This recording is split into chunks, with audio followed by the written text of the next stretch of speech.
So, hi everybody, my name is Nick Nelson. I've been a longtime member of the Mars Society. I'm actually one of the founding members of the National Space Society, but I can talk about that later. Right now, I was really looking forward to hear Raul Colon talk about building an information highway on Mars. And let's be ambitious here, building an information superhighway, the kind of free flow of internet and of information, and not just data and web traffic and phone calls and things like that, but the kind of information superhighway that we take for granted here on Earth. That includes things like navigation, telemetry, all that kind of stuff. So Raul Colon didn't come. I'm hoping that many of you guys are here because you're already interested in this and might even be experts in different facets of it. So let me just introduce the idea to you, and then we can just talk about it. So one of the problems that we have with the idea of an information highway on Mars, one of the reasons why Raul Colon needed to be here to talk about this is because what most people don't understand is that the only way that we have right now, that I know of, if I'm wrong, please correct me in a moment. The only way that we have right now of communicating between Earth and the red planet is called the Deep Space Network. We basically have three gigantic dishes operated anyway by JPL at different places around the world. One of them's in California, one of them's in Australia, one of them's in Spain. Is that right? Okay. So we have the Deep Space Network, and it works great right now because we're not making very heavy demands on it. But think about this for a second. The Deep Space Network is doing all the telemetry and radio communication and data uploading and downloading for all of the deep space missions that we have right now. They are occasionally serving as radio telescopes, and they do all the mission control for every spacecraft that flies to Mars. Do you guys know how many spacecraft are scheduled to arrive in Mars orbit coming up here in 2020? Yeah, I believe it's more than that. I believe it's 12 now. And all of those 12 spacecraft, no matter what countries or space agencies are launching them, all of them call JPL up on the phone and say, hey guys, we have a spacecraft going into Mars. Can you keep track of it for us? Can we use your telemetry network? Because the Deep Space Network is all we have. So that's one part of the problem. The other part of the problem is once you're on Mars, let's just forget Earth for a moment. How do you imagine, let me give you three scenarios. The first one is you are on a spacecraft approaching Mars. And let's say you just magically built one in your basement and you're launching now so that you can beat that flotilla of 12 craft who are all going to arrive at once. And you're going to arrive a couple weeks early. So the Deep Space Network, you've got all the bandwidth of the Deep Space Network to help talk you in, right? But if you've ever done any navigation, has anybody here done Great Circle navigation? Yes, excellent. Okay. So anybody here ever done serious compass work or flying by instruments only? Okay, great. So you know that when you're arriving at your destination, what you really, really want is some kind of a beacon, a marker, a lighthouse, a reflector screwed to a tree. You want something. And even if that reflector is not where you're going, you want to at least see it so that you can take a bearing on it. I teach orienteering and compass work for the Boy Scouts of America. So you want to at least see it so you can take a bearing on it when you're doing your night, compass course and say, oh, okay, there's the tree. So about 12 degrees that way. You need those things. So right now we have a few of those in orbit. We have the Mars Odyssey. We have, help me out, you guys. What are those? There's three orbiters right now. The what? Yes, thank you. The Mars Global Surveyor. the Mars Odyssey and Maven. I believe those are the only three. Now, there are a couple of other orbiters, but I don't think that they're working anymore. And I know that, I believe the Odyssey, Mars Odyssey, is nearing the end of its operational life. So, so that's part of the problem. Yes? Yeah, that's called the Mangalyaan. So that one is not, it's, yeah, yay, India. They made it. I'm not taking anything away from India. I actually wrote a congratulatory article about that. But all that said, it's basically a shoebox stuffed with electronics, and it does not have the anywhere near the capacity of even the old Mars Odyssey. So it cannot serve as a communication relay. In fact, I wish someone from JPL were here to confirm this, but I believe that it actually uses the other two of the other three satellites as a data relay to communicate through the deep space network back to Earth. I think it can communicate in some ways on its own, but when it wants to, send a high data transmission burst, it relays through a more sophisticated satellite because it just doesn't have a strong enough transmitter to reach, however many million miles it is, and it's always changing. Yes? Yeah, so maybe that Oriana's, maybe you don't know this number, but what is the total bandwidth of the DSN right now? So I don't know all the numbers. The problem is I've seen these numbers and I've compared them with other numbers, and I remember the comparisons and the feel that I got for it, but I don't remember any of those numbers. That's why we need Raul Colon. So he's not here. So at least we're going to talk about it. So, but let's get back to the first scenario, spaceship approaching Mars. You've got 2 satellites that you can really rely on to give you telemetry data. It's like, okay, we're getting close. Okay, because as you get close to your destination, you have to recalculate all those things about your aero capture burn, and you get to time everything exactly right and take new readings on your distance to the planet and everything. So it's going to really help that you've got those 2 satellites in orbit. And also, you want to, you've gone into aero capture, you're decelerating, and you've got a little bit of leeway so that you can steer yourself closer to your landing destination. One of the biggest problems that we have on Mars right now, and this is why the different Mars architectures are almost all, with the exception of Mars 1 apparently, almost all the Mars mission architectures require sending like a robotic package, a cargo package first. Well, one of the things that is in every one of those cargo packages is a radar beacon, a landing beacon, right? And you have a little rover, and they're about this size, by the way. They look like this. And you have a little rover, grab it with an arm and trundle out and stick it in the ground somewhere and trundle back and turn it on, and yeah, that's your landing beacon. And it doesn't have to be very high power because the spacecraft that's coming in is going to have sensitive instruments. You need a high power beacon when the thing that's looking for the beacon has low power instruments or not very sensitive instruments. So if the spacecraft coming in is more sophisticated, you don't need a very sophisticated beacon, but you've got to have something. Even if it's a 5-meter circle of tinfoil, nailed to the Martian surface with tent stakes, you've got to have something that will reflect radio at least, so that when it's actively using radar to find its landing spot, there's a bright spot that it can home in on.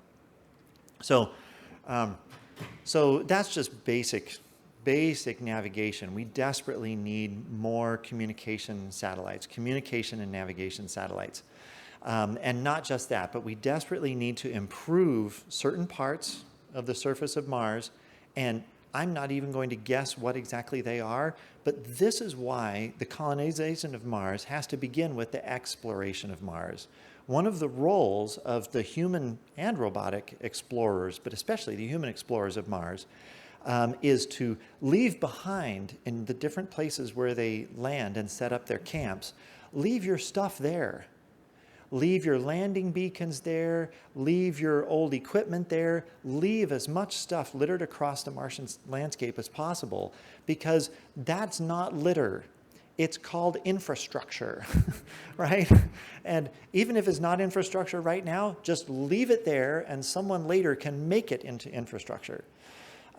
So one of the most, how many people here are familiar with, you've heard Robert Zubrin talk about the Mars Direct program, like all the way through? Because a lot of people interrupt him, or he runs out of time before he's able to actually finish his scenario. So, can I write on this? Okay. Because I have a marker. I have a Sharpie.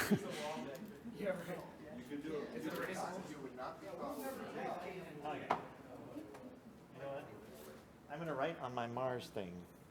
I'm just going to hold it up. I'm not going to write on my Mars thing. Okay. So it would seem that there's plenty of bandwidth available there, though. Here we got the FCC is always tracking bandwidth. Ah, so interesting point that the young man brings up back there. Oh, thank you. You know what? I will use that. So there's a difference between available bandwidth because it's a radio frequency that's not being used, and available bandwidth because it's the a part of the possible throughput of a communication system which is not being used. So yes, plenty of available bandwidth on Mars. And it's not regulated, true. Right. Oh, dude, you're going to wish for FCC regulation on Mars when you get there, because the only reason that the FCC exists and regulates stuff is because we have so much radio infrastructure bandwidth all fighting for a limited natural bandwidth. You know what I'm saying? So the reason that we have plenty of bandwidth on Mars. No. We have very little bandwidth on Mars. There's plenty of bandwidth available, but there's no, you get to Mars and turn on your FRS radio and you get nothing, because there are no transmitting stations. There are no cell towers or anything. So that's what I want to show you. Thank you for this. With the, let me just not use the mic for a second. So as you guys know, when you listen to Bob talk about the Mars Direct missions, he's not talking about just one mission or just 2 or 3 missions. He always talks about doing a series of missions. And if the first one lands here, you've got this is the landing site, and you've got, the rover that can go a certain diameter, what is it, 50 kilometers or something that he says. So let's say this is a 100-kilometer diameter circle, right? And then the next one lands over here. And the next one lands over here. You guys have seen Bob draw this, right? Yeah. So the idea is that you choose a region that might be a good place to settle. And then you decide, where your exploration sites are going to go. You draw like a ribbon, an exploration ribbon across that site. So, and the thing is that at each of these, You've got a beacon. Exactly. Not only do you have a landing beacon, right? You've got a landing beacon with a landing site at each of these. But not only that, you've left behind an operable, it was operable when you left. You left behind a source of power and a hab or something that has all the electronic equipment, including the communications equipment. When you leave your hab, you shut the door, you cycle the airlock, you turn the lights off inside, but leave your comm gear on. And you become a relay station. So now, this might be, remember, these circles just represent the operating radius of whatever rover you brought with you. It does not represent the transmitting radius of the communication gear that you brought with you, which is very sophisticated, okay? So now, you're establishing on Mars this, basically a cell tower network of communication gear. So if we follow Zubrin's plan, which I'm a huge fan of it, if we follow that plan, one of the after effects that people don't talk about very much is exactly Raul Colom's point. We're starting to create an information highway for Mars. And there's more. We have these ground stations now. Hopefully, we'll add some satellites and things. But there's other things that we'll need to do as the settlement gets going to improve planet-wide communication and also to improve communication with Earth. Now taking suggestions. Yeah, well, so I had two comments. One is I did look up the total bandwidth of the DSN. Okay. And any guesses? People want to guess what order of magnitude? 100 megabytes. Close, This is but you're transmission you're bandwidth, high right? by a factor of 10. It's 12 megabits per Megabits? megabits per second. Wow. The global internet. No wonder we don't get live video from Cassini. Oh my gosh. And the global internet, just Yeah. for How do they transmit pictures? Slowly in packets. Yeah. 20,000 gigabytes per second. So that's about a factor of 10 to the 7. Of course, it's the whole world, right? But even a thousandth of that would be fantastic. Right, right. So let's not compare Mars to our planet. Our planet has a giant unfair advantage, and we don't need the capacity of Earth to make to have all the communication, navigation, telemetry capacity that we need on Mars. But we definitely need much more than we have now. Yeah. Is there some low-cost, better Elon Musk-esque type solution? Yes, there are. Yes. I know they were testing lasers for this to get higher bandwidth between here and the moon, which was there's one probe that went around the moon, mainly the sea. Yeah. Can't remember the name, but they were using lasers to get like megabits level Yeah. communications. So lasers are very promising. Yeah. There are a few problems with lasers. One of the problems with a laser is something called attenuation. Yeah. So in the same way that the general public has a misconception about, cosmic background radiation is like this death ray that melts your face. In the same way, people have this misconception that a laser is this magic thing that just stays pencil thin for infinity. And that's actually not true. It seems to stay pencil thin for infinity for as long as we use them here on Earth. But when you start getting on, distances like, so I'm a writer on Quora. I read a lot of Quora stuff. I write a lot of Quora stuff.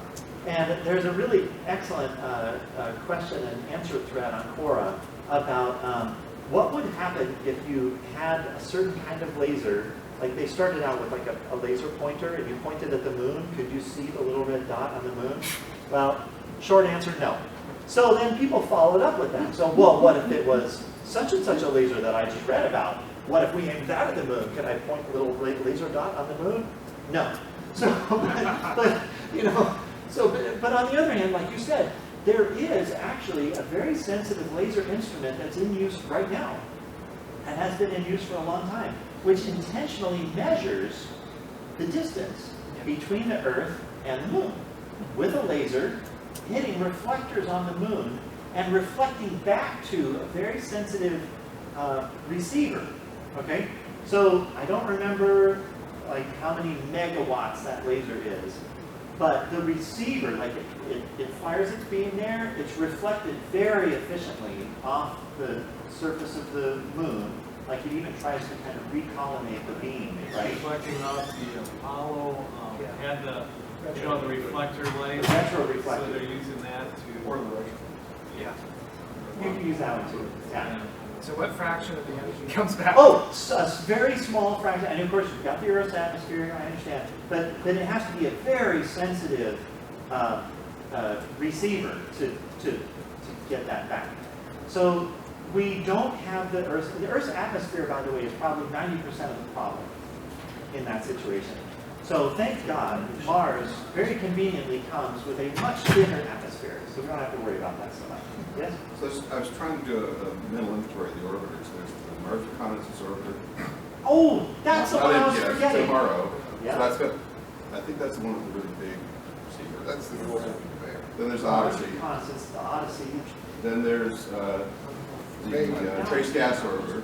Oh, no, I European. was thinking about And then there's Express, and then there's Mondolon or Mom or whatever. But it's the called. Express isn't the Express doesn't relay communication back to Earth, It does. does it? Oh, it does. And Okay, now, we're in a better situation than I thought. now there's Marco A and Marco B.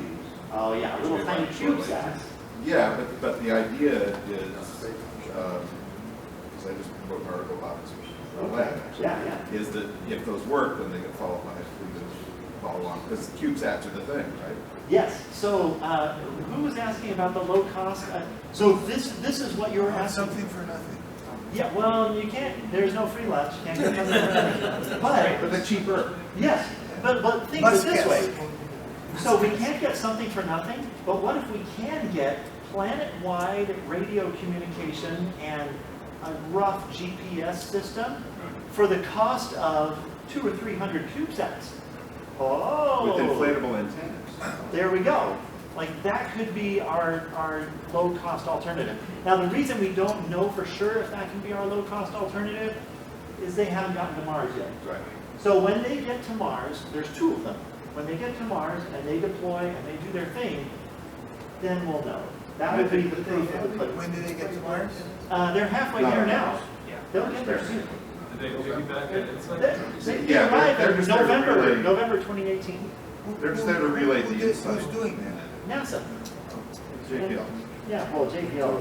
So they're just, I mean, their primary mission is just to relay the lighting So data they inside. have ionosphere on Mars? Yeah, the entire atmosphere. So do you remember that electrical storm that happened recently and people were talking about the aurora on Mars? Yeah, the aurora on Mars went like clear to the surface of Mars. Like the entire atmosphere of Mars can act as an ionosphere, unfortunately. So that makes radio communication tricky. So the bit about the ionosphere, it has not seemed to be a problem recently, unless there's a solar electrical storm of some kind that messes everything up big time. Or, so I've heard different things about this, so I'm hoping that you guys right now can enlighten everybody. But so I've heard mixed things about the effect of dust storms, because apparently there are some dust storms on Mars that have a relatively high composition of magnetite dust, and that can block, like very badly attenuate radio signals. But other dust storms seem not to have so much magnetite dust in them, and radio waves more or less go right through, kind of. I mean, it's still attenuated because of the iron content, but not as badly. Does anybody know about dust storm? I just know they spotted lightning. So Oh, yeah. you're saying different dust storms have different amount, different types of dust in it? Yes, depending on where that dust storm, because, we all know Mars is a big planet. The train, come on up in the front. I'm very interesting. So, and I don't spit. So dust storms, it's a planet. The terrain varies widely across different parts of the planet. So it really depends on where the dust storm started. So if it started over a place that's rich in magnetite, it'll pick up a lot of magnetite-laden dust. If it starts in a different place, which is, more just regular with, with iron oxides in it, then it's going to be a lot of iron oxide dust. So it's only big when it started, not okay. Yeah, it depends on where it starts, and it depends on how. Oh, are you rolling? Oh, crap. No, I'm so sorry. Am I off by 30 minutes? No, you can take over. No, I'm not Raul. I'm chasing after Raul. Yeah, I'm Raul, but not Okay. really, because he didn't come.